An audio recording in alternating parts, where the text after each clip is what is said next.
Hello everyone, एक बार फिर से स्वागत है आपका हमारे नए लेक्चर वीडियो सीरीज में। आज हम बात करने वाले हैं ऑप्टिकल कम्युनिकेशन का। एक टॉपिक है एवलांचे फोटो डायोड। जैसे कि मैंने मेरे पुराने वीडियो में पिन फोटो डायोड को एक्सप्लेन किया था, फोटो डायोड को एक्सप्लेन किया था, उनका पूरा वर्किंग प्रिंसिपल एक्सप्लेन किया था।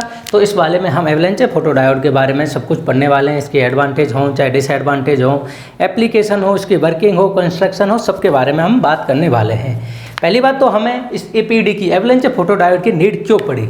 अगर मैं बात करता हूँ मेरे प्रीवियस जो हमने पढ़ा था पिन डायोड और फोटो डायोड में, जिनको हम बोलते हैं कन्वेंशनल फोटो डायोड। इन कन्वेंशनल फोटो डायोड के अंदर क्या था कि जो गेन था वो बहुत कम था, कि करीब करीब <1 था, और इसमें जो आउटपुट करंट था वो भी कम था। और इसमें जो हम कर क्या रहे थे, फोटोन डाल रहे थे, जिसके कारण हम इलेक्ट्रॉन होल पेयर जनरेट कर रहे थे, जो मैंने वर्किंग प्रिंसिपल में उसमें पूरा एक्सप्लेन किया था। पर अब एवलांचे फोटो डायोड में क्या होता है कि एक मोर फैक्टर जो है वो इंक्रीज हो जाता है और एक एडिशनल फैक्टर आ जाता है। वो क्या होता है, इम्पैक्ट आयोनाइजेशन। तो मैं इसके बारे में बात करूँगा कि पूरा इम्पैक्ट आयोनाइजेशन है क्या चीज़, उसको अच्छे से एक्सप्लेन करने वाला हूँ। तो देखो, सबसे पहले मैं मेरा इस कंस्ट्रक्शन के बारे में बात करता हूँ कि ये मेरी एवलांचे फोटो डायोड है, जिसमें मेरा एक N+ है। N+ मतलब यह N टाइप और हाईली डोप्ड है। उसके बाद एक P है।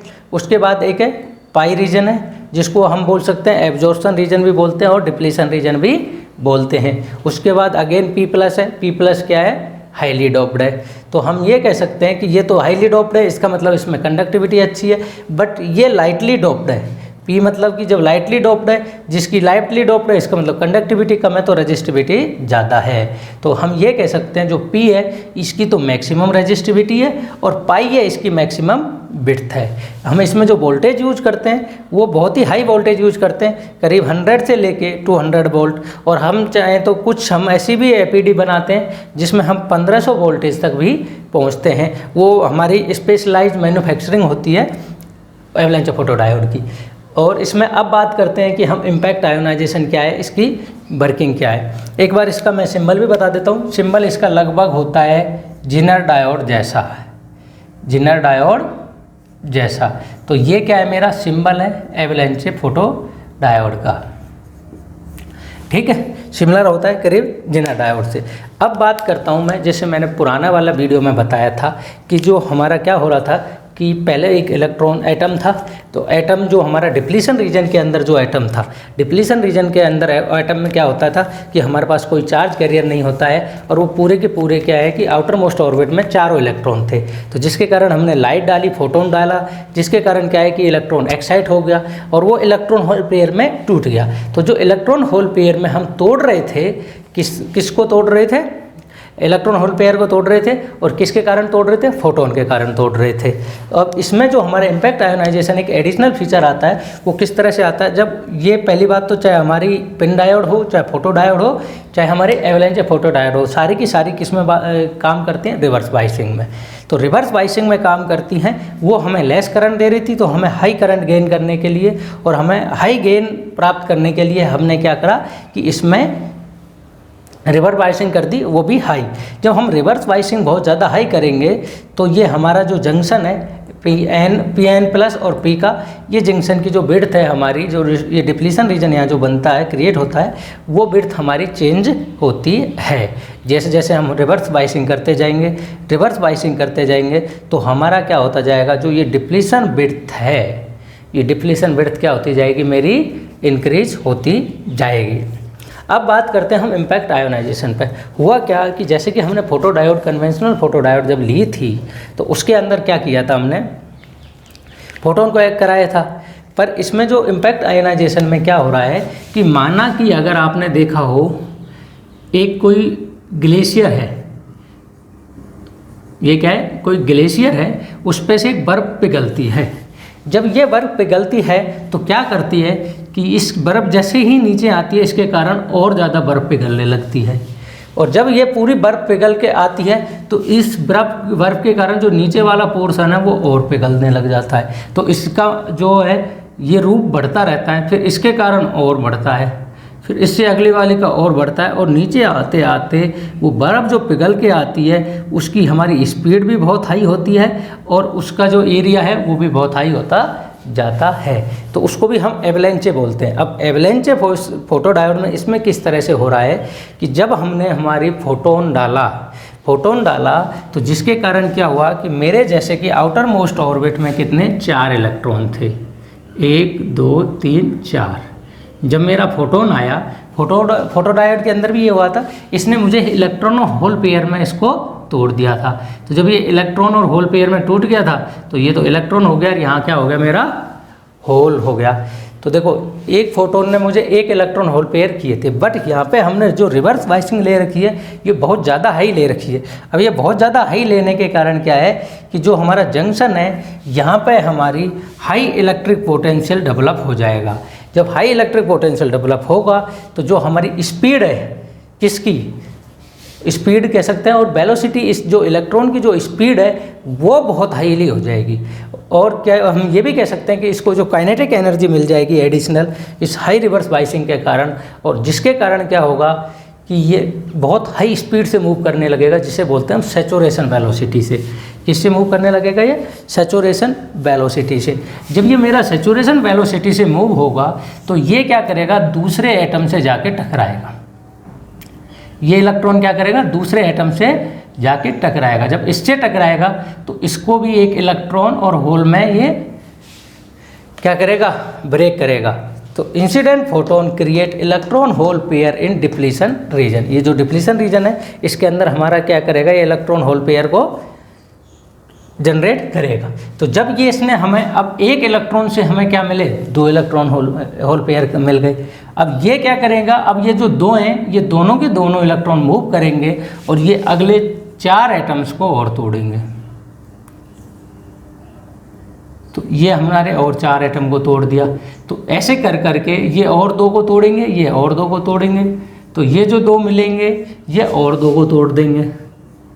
ज़्यादा को भी तोड़ सकते हैं, मतलब लगभग मैं ये बता रहा हूँ कि ये कुछ मल्टीप्लाई करते जाते हैं। तो जिसके कारण क्या है कि मेरा जो इलेक्ट्रॉन होल पेयर जनरेशन है वो बहुत ज़्यादा हाई हो जाता है, जिसके कारण मेरा आउटपुट करंट इंक्रीज हो जाता है several time.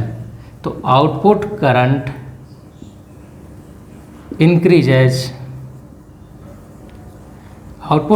Increases several times. जो हमारा आउटपुट करंट है वो सेवरल टाइम इंक्रीज हो जाता है। किसके कारण? इस एवलेंचे के कारण। और जो ये पूरा जो प्रोसेस हो रहा है इसको ही बोलते हैं हम इम्पैक्ट आयोनाइजेशन। इम्पैक्ट आयोनाइजेशन क्या हो रहा है कि इम्पैक्ट के कारण हमारे आयोनाइजेशन हो रहा है, मतलब इलेक्ट्रॉन होल पेयर का टूट रहा है। आयोनाइजेशन क्या है कि भाई हमारा पॉजिटिव और नेगेटिव चार्ज में टूटना। तो हमारा जब एक होल पेयर और जब एक इलेक्ट्रॉन क्रिएट हो रहे हैं तो एक तरह से प्लस और माइनस चार्ज क्या क्रिएट हो रहे हैं। तो ये आयनाइजेशन हो रहा है और एक इम्पैक्ट के साथ में हो रहा है कि ये एक इलेक्ट्रॉन ने 2 को तोड़ा, 2 ने 4 को तोड़ा, 4 ने 8 को तोड़ा। तो ये इस तरह से बढ़ता जाता है और जिसके कारण क्या होता है कि जो हमारा करंट है रिवर्स बाइसिंग के कारण वो बहुत ज़्यादा हाई हो जाता है। इसके कारण हमारी सेंसिटिविटी है वो भी बहुत ज़्यादा हाई हो जाती है और जो गेन तो ऑब्वियसली हमारा बढ़ना ही होता है। तो जब मेरा ये डिप्लीशन रीजन के अंदर जब इलेक्ट्रॉन होल पेयर मेरे टूटते हैं तो जो मेरे होल्स तो मूव कर जाएंगे किसकी, पी की तरफ, और इलेक्ट्रॉन्स मूव कर जाएंगे किसकी तरफ, n+ की तरफ। जब ये इधर मूव करेंगे और ये किस पे करेंगे, बड़ी हाई स्पीड के साथ मूव करेंगे और इसी के अंदर ये हमारे इलेक्ट्रॉन होल पेयर और सेवरल्स टूटते जाते हैं। इसमें हमने क्या कर रखी है, रिवर्स बाइसिंग कर रखी है। रिवर्स बाइसिंग मैंने बताया है कि जो n टाइप है उसको मैंने पॉजिटिव से जोड़ रखा है और जो p टाइप है उसको किससे जोड़ रखा है, मैंने नेगेटिव से जोड़ रखा है। और ये मैं पहले ही पूरा फोटो डायोड में एक्सप्लेन कर चुका हूँ कि डिप्लीशन रीजन किस तरह से क्रिएट होता है। इसमें कोई भी हमारा चार्ज कैरियर नहीं होता है। यहाँ से जो मेरे होल्स हैं P+ के और इसके जो इलेक्ट्रॉन्स हैं वो यहाँ जाके क्या हो जाते हैं, रिकम्बाइन हो जाते हैं और रिकम्बाइन होने के बाद इस रीजन में मेरा कोई भी चार्ज कैरियर उस वक्त नहीं होता है। और जब हमें इसमें रिवर्स बाइसिंग बढ़ाते जाएंगे तो यहाँ से क्या होगा कि जो मेरे ये n+ जो हमारे होल्स और वो हैं जो इलेक्ट्रॉन्स हैं वो क्या करेंगे, दोबारा से फर्दर उसमें मूव करने के लिए कोशिश करेंगे। जब ये मूव करने की कोशिश करेंगे ये मेरा यहाँ पे क्या हो जाएगा माइनस, ये यहाँ पे क्या हो जाएगा मेरा प्लस, यहाँ माइनस क्रिएट हो जाएगा, यहाँ प्लस क्रिएट हो जाएगा और जिसके कारण क्या होता जाएगा कि मेरी जो ये विड्थ है किसकी डिप्लीशन विड्थ है ये भी मेरी चेंज होती जाएगी। और अगर मैं इसको इलेक्ट्रिक फील्ड इसकी मैं डेवलप करता हूँ तो इलेक्ट्रिक फील्ड को देख रहे हो कि हमें थ्रेशोल्ड वैल्यू चाहिए इलेक्ट्रिक फील्ड की कितनी चाहिए 10⁴ या 10⁵ के आसपास। तो इतने वोल्ट पर मीटर मुझे थ्रेशोल्ड मिल जाती है तो उसमें मुझे हो जाता है इम्पैक्ट आयोनाइजेशन। और ये रीजन है जिसमें हमारी जो इलेक्ट्रिक थ्रेशोल्ड से अगर ऊपर होती है तो इस वाले पोर्शन में हमें मिलता है इम्पैक्ट आयोनाइजेशन। तो होप है ये आपको क्लियर हो गया होगा। अब इसके बारे में हम एडवांटेज डिसएडवांटेज और इसकी एप्लीकेशंस पढ़ते हैं। सिर्फ ये बस एक तरह से हम ये कह सकते हैं ये एडवांस वर्जन है फोटो डायोड का। अगर आपने हमारा फोटो डायोड का वीडियो देखा है तो आपको कोई भी प्रॉब्लम नहीं आएगी। मैंने इसमें ज़्यादा एक्सप्लेन नहीं किया है क्योंकि जो फोटो डायोड में मैं ऑलरेडी पूरा एक्सप्लेन कर सकता हूँ कि किस तरह से ये हमारी विड्थ बढ़ रही है, किस तरह से हमारा डिप्लीशन रीजन रिवर्स बाइसिंग में घटता है बढ़ता है, ये मैं पूरा के पूरा उसमें एक्सप्लेन कर चुका हूँ। और इसलिए मैंने इसमें सिर्फ ये बताया है कि जब हमने फोटोन इंसिडेंट कर दिए इलेक्ट्रॉन होल पेयर जो क्रिएट हो रहे हैं उसके बाद इम्पैक्ट आयोनाइजेशन किस तरह से है। इम्पैक्ट आयोनाइजेशन एवलांच एक ही चीज़ है तो वो मैंने बता दिया है कि एक इलेक्ट्रॉन होल पेयर में जब टूटता है फोटोन के कारण उसके कारण क्या होता है कि वो हाई स्पीड से मूव करता है, वो दूसरे एटम से टकराता है, दूसरे एटम को इलेक्ट्रॉन होल पेयर को जनरेट करता है।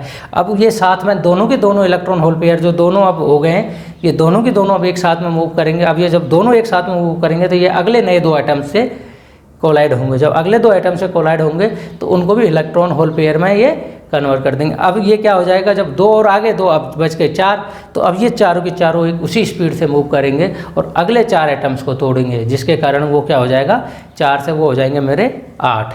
तो इस तरह से ये क्या है कि एक चैन सी बन जाएगी और ये मेरा बढ़ता जाएगा जिसके कारण क्या हो जाता है एक तरह से इनको बोलते हैं इम्पैक्ट आयोनाइजेशन। तो ये हमारा फोटो डायोड में और कन्वेंशनल जो फोटो डायोड है उनके अंदर एक बेसिक सा डिफरेंस है, बाकी के सेम प्रिंसिपल है। और हमने एडवांटेज वगैरह में उसमें देखेंगे कि इसकी जो एप्लीकेशंस हैं वो लगभग सेम सी ही होती हैं। तो जो हमारी कुछ एप्लीकेशंस जो हम इसके हाई करंट के कारण हाई आउटपुट के कारण ये थोड़ी सी यूनिक हो जाती है बजाय फोटो डायोड के कारण, तो हम उसके एप्लीकेशंस के बारे में देखेंगे। अब हम बात करते हैं हमारे एडवांटेज डिसएडवांटेज एंड एप्लीकेशन की एवलांच फोटो डायोड की। तो सबसे पहले बात करते हैं हम एडवांटेज। एडवांटेज क्या है कि जो हमारा डिसएडवांटेज था किनका कन्वेंशनल फोटो डायोड का तो उसको ओवरकम करने के लिए हमने इसमें जो चेंजेस किए थे तो वही इसका एडवांटेज हो जाएगा। जैसे कि उसमें हमारा क्या हो रहा था कि सेंसिटिविटी फोटो डायोड में कम है। जैसे मैंने फोटो डायोड की जब डिसएडवांटेज बताए थे तो उसमें मैंने बताया था कि उसकी सेंसिटिविटी कम है। तो हमने इस वाले में क्या किया उसकी सेंसिटिविटी इंक्रीज की है। तो ये हाई लेवल ऑफ सेंसिटिविटी होती है ड्यू टू द एवलांच। तो एवलांच के कारण इसकी सेंसिटिविटी क्या होती है हाई। उसके बाद करते हैं हम डिसएडवांटेज। डिसएडवांटेज क्या है high operating voltage is required. जब मैंने इसकी वर्किंग बताई थी जब मैंने बताया था कि इसमें जो रिवर्स वाइसिंग लेते हैं हम बहुत ही हाई वोल्टेज पे लेते हैं और लगभग लेते हैं 100 वोल्टेज से लेके 1500 वोल्टेज तक। डिफरेंट हमारी जो एवलांच फोटो डायोड होती हैं उसमें हम किसी में 100 भी होता है किसी में 1500 भी होता है। तो इसमें जब हमारा ऑपरेटिंग वोल्टेज है वो क्या है कि बहुत ज़्यादा हाई रिक्वायर्ड होता है। At high voltage noise is high. और अगर हमारा वोल्टेज बहुत ज़्यादा हाई है तो उसमें हमारी नॉइज भी क्रिएट होगी तो वो नॉइज भी क्या होगी हमारी हाई हो जाएगी। Avalanche means output is not linear. और जो हमारा एवलांच मल्टीप्लिकेशन हो रहा है तो वो एवलांच मल्टीप्लिकेशन के कारण क्या है कि जो हमारा आउटपुट का जो आउटपुट क्या है कि वो लीनियर नहीं होगा। क्यों नहीं होगा जैसे कि मैंने बताया था एवलांच किस तरह से हो रहा है कि एक इलेक्ट्रॉन के जो मूवमेंट्स के कारण एक एटम के मूवमेंट के कारण दूसरे एटम को क्या है इलेक्ट्रॉन होल पेयर में टूट रहा है। तो इस तरह से कोई फिक्स नहीं है कि इस बार जितने मल्टीप्लिकेशन होंगे कितने मल्टीप्लिकेशन, क्योंकि हर बार जब वो कोलिजन होगा एक एटम का दूसरे एटम से तो ज़रूरी नहीं है कि हर सेकंड्स में कि जितने मल्टीप्लिकेशन हो रहे हैं वो हर बार बराबर ही हो रहे हैं। कभी ये होगा कि इससे 2 टूटे 2 से 4 में टकराए 4 से 8 टकराए, ज़रूरी नहीं है किसी बार 8 से 6 ही टकराएं। और जिसके कारण क्या है कि मल्टीप्लिकेशन तो होगा पर लीनियरिटी में नहीं होगा कि कभी भी फिक्स नहीं है कि भाई उसके 4 गुने होंगे 6 गुने होंगे या फिर ऐसे। तो इसका मतलब क्या है जो avalanche means output is non linear. अब बात करते हैं हम एप्लीकेशन पर। एप्लीकेशंस क्या है लाइट डिटेक्शन। लाइट डिटेक्शन में यूज लेते हैं, मैंने बताया था हम किस में लेते हैं रिसीवर्स में, तभी हम photo diode avalanche photo diode को। फिर है लेजर रेंज फाइंडर। ये लाइट डिटेक्शन का मैंने बताया था ऑप्टिकल कम्युनिकेशन में हम किसका यूज करते हैं लाइट डिटेक्शन का। उसके बाद हो गया लेजर रेंज फाइंडर। तो इसको हम किस में यूज लेते हैं लेजर रेंज फाइंडर में लेते हैं, लिडार में लेते हैं, फोटोन काउंटिंग में लेते हैं। ऑप्टिकल टोमोग्राफी में, ऑप्टिकल टोमोग्राफी क्या है, एक तरह से हम मेडिकल में लेते हैं, मेडिकल इक्विपमेंट्स। तो ये हम जो है ऑप्टिकल टोमोग्राफी में भी लेते हैं, पार्टिकल साइज में लेते हैं, इंस्ट्रूमेंटेशन एंड एरोस्पेस एप्लीकेशंस में लेते हैं और बीम अलाइनमेंट में लेते हैं। तो इसके जो हमारे एवलांच फोटोडायोड के बहुत नंबर ऑफ एप्लीकेशंस हैं जिसमें हम इसे लेते हैं। मैंने एडवांटेज बता दिए थे, डिसएडवांटेज मैंने बता दिए थे। एडवांटेज में हम सेंसिटिविटी हाई है, और ये भी कह सकते हैं कि जो रिवर्स बायस करंट है वो भी हमारा क्या होता है, आउटपुट जो करंट होता है वो हाई होता है। किसके कारण? सिर्फ एवलांचे के कारण।